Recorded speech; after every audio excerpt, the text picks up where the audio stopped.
speak powerful words.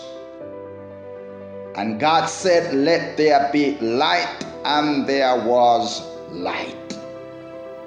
Everyone who believes in God knows that God created everything that we see and cannot see with the power of His Word. So from this we see that words have creative power.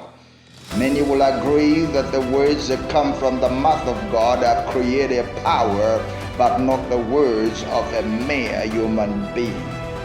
However, if man was created in the image and likeness of God, then he must most definitely possess some of these creative powers in his words to a certain extent.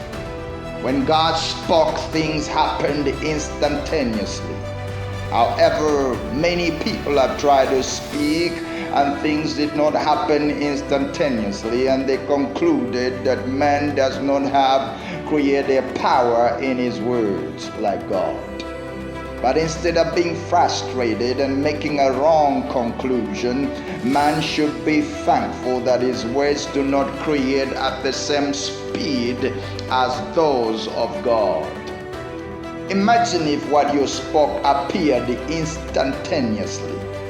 While you would be happy that your dreams would come true instantly, you also must be terrified that your negative words would destroy your dreams instantly.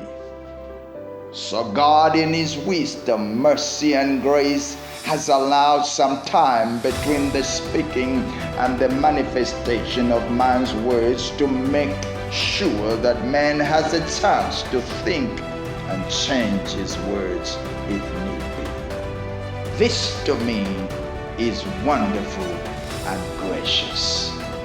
One of the most interesting statements in the Bible is what Jesus said to the devil when he tempted him to turn stones into bread. Jesus said to the devil, "Man shall not live on bread alone, but by every word that proceedeth from the mouth of God." This is a very powerful statement. One thing that is very clear from this is that there are two things that are essential to live successfully on earth: bread and the words from the mouth of God. And God in His grace has provided both ingredients. People need bread or food to nourish their physical bodies to live. However, most people have focused on this and ignored the other element. If you eat food and forget about the words of God, as many people do, you will not live successfully on this earth.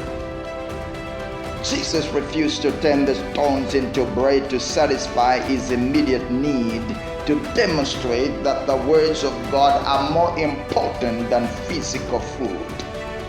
Now, let's make this very clear. It does not mean we don't need physical food.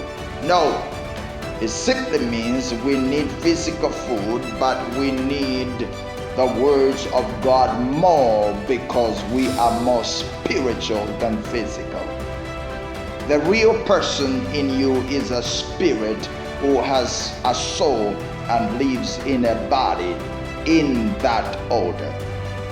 So the one that must be a priority in feeding must be the inner man, the spiritual man, the unseen person in you.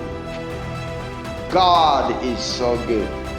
He created the world by the power of His word. He blessed the man that He had created in His image and likeness and instructed him to fill the earth, subdue it, and replenish it. How was he to do this?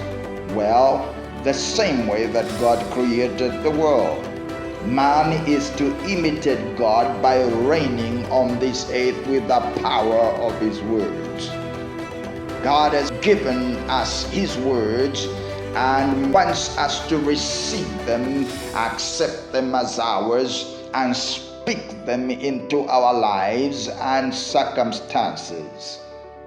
Therefore, I suggest we should get these words and speak them out with faith. Speak them out with a lot of feeling. Speak them out with power. Speak them out like you are the Son of God, because you are. Speak them out like you are righteous, because you are. Speak them out like you have authority on earth, because you have. Speak them like you are Jesus, because as he is, so are you on earth. Speak them like God, because you are made in the image and likeness of God. Speak these words out like it is impossible to fail, because it is impossible to fail. Amen.